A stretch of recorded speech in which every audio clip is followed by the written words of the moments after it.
Hello बच्चों, आज हम लोग कक्षा 8 की हिंदी फर्स्ट में चैप्टर नंबर 6 अकबरी लोटा का अध्ययन करेंगे। ये हास्य से पूर्ण है, एक कथा है जिसको अन्नपूर्णानंद वर्मा जी ने लिखा है। देखिए, इसको पढ़ने से पहले इसके कुछ कठिन शब्द हैं, तो उस शब्द के बारे में हम जान लेते हैं, शब्द के अर्थ को। ठठेरी बाजार, ठठेरी बाजार बर्तनों का बाजार। साख, साख का अर्थ होता है इज्जत। संजोग, संजोग मतलब अचानक। खुख, खुख मतलब खाली, जिसके पास कुछ न हो। डामल फांसी, डामल फांसी का अर्थ होता है उम्र भर की कैद या देश निकाला। मुंडेर, मुंडेर उसको कहते हैं छज्जे की दीवार को, छज्जे की जो दीवार होती है उसको मुंडेर कहते हैं। काशीवास, काशीवास द मोक्ष मार्ग। नख सिख, नख सिख यानी नाखून से सिर तक के सब अंग। अगला एक शब्द और इसमें सायवान, सायवान का अर्थ होता है छाजन, यानी कमरे के आगे की ओर छाया के लिए बनी टीन की जो छत है उसे हम सायवान कहते हैं। देखिए, लेखक के बारे में कुछ जान लेते हैं हम।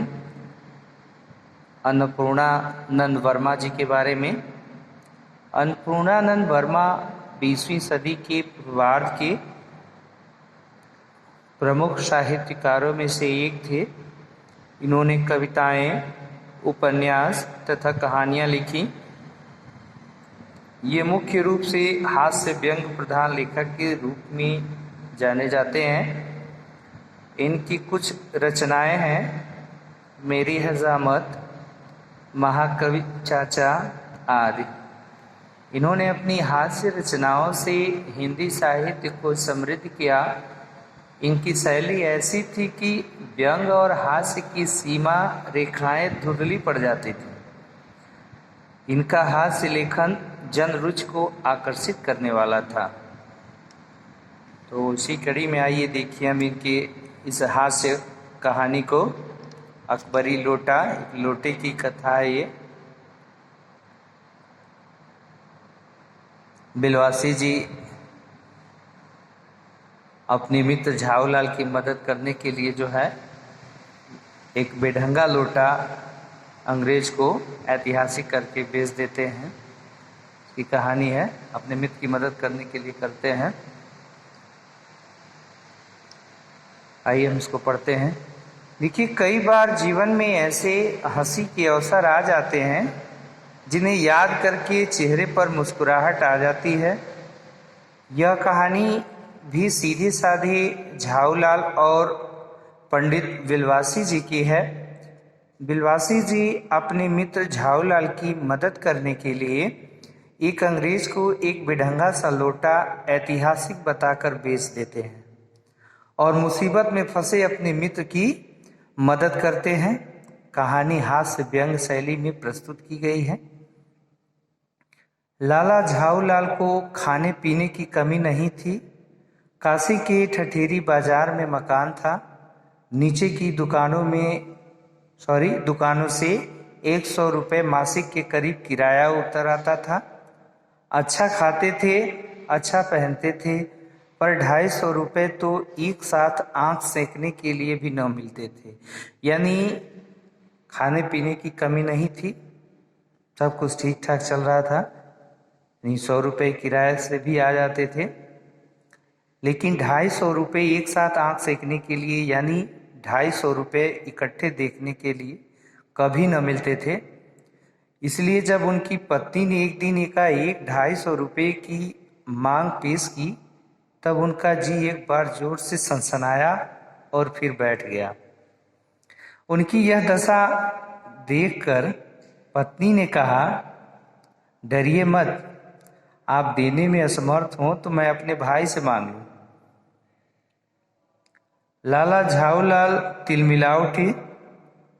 उन्होंने रोब के साथ कहा, अजी हटो, 250 रुपये के लिए भाई से भीख मांगोगी? मुझसे ले लेना, लेकिन मुझे इसी जिंदगी में चाहिए। अजी इसी सप्ताह में ले लेना। सप्ताह से आपका तात्पर्य 7 दिन से है या 7 वर्ष से? लाला झाऊलाल ने रोब के साथ खड़े होते हुए कहा, आज से 7वें दिन मुझसे 250 रुपये ले लेना।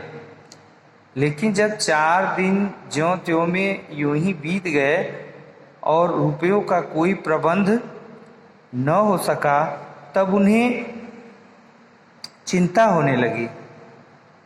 प्रश्न अपनी प्रतिष्ठा का था, अपने ही घर में अपनी साख का था। देने का पक्का वादा करके अगर जब दे न सकी तो अपने मन में वह क्या सोचेगी? उसकी नज़रों में उसका क्या मूल्य रह जाएगा? अपनी वाहवाही की सैकड़ों गाथाएं सुना चुके थे। यानी ये झाऊलाल जो है, इनको खाने पीने की कोई कमी नहीं थी, लेकिन 250 रुपये इनके लिए बहुत था, क्योंकि 250 रुपये इकट्ठे नहीं हो पाते थे इनके पास कभी।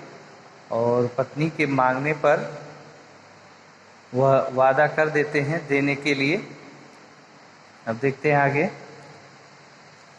अब जो एक काम पड़ा तो चारों खाने चित हो रहे। यह पहली बार उसने मुंह खोलकर कुछ रुपयों का सवाल किया था। इस समय अगर दुम दबाकर निकल भागते हैं तो उसे क्या मुंह दिखलाएंगे? खैर, एक दिन और बीता। 5वें दिन घबरा कर उन्होंने पंडित बिलवासी मिश्र को अपनी विपदा सुनाई। संजोग कुछ ऐसा बिगड़ा था कि बिलवासी जी भी उस समय बिल्कुल खुख थे। खुख मतलब एकदम से खाली थे, उनके पास भी कुछ नहीं था। उन्होंने कहा, मेरी पास है तो नहीं, पर मैं कहीं से मांग जांच कर लाने की कोशिश करूंगा, और अगर मिल गया तो कल शाम को तुमसे मकान पर मिलूंगा। वही शाम आज थी, हफ्ते का अंतिम दिन। कल 250 रुपये या तो गिन देना है या सारी हेकड़ी से हाथ धोना है।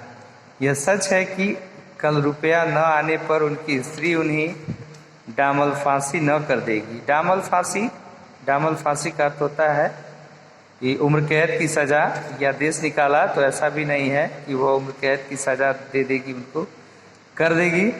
केवल ज़रा सी हंस देगी, पर वह कैसी हंसी होगी, कल्पना मात्र से झाऊलाल में मरोड़ पैदा हो जाती थी। यानी वो झेप महसूस कर रहे थे उस बात को सोच करके कि अगर हम पैसे नहीं दे पाए तो उस समय हमारा क्या असर होगा। आज शाम को पंडित बिलवासी मिश्र को आना था। यदि न आए तो, या कहीं रुपए का प्रबंध वे न कर सके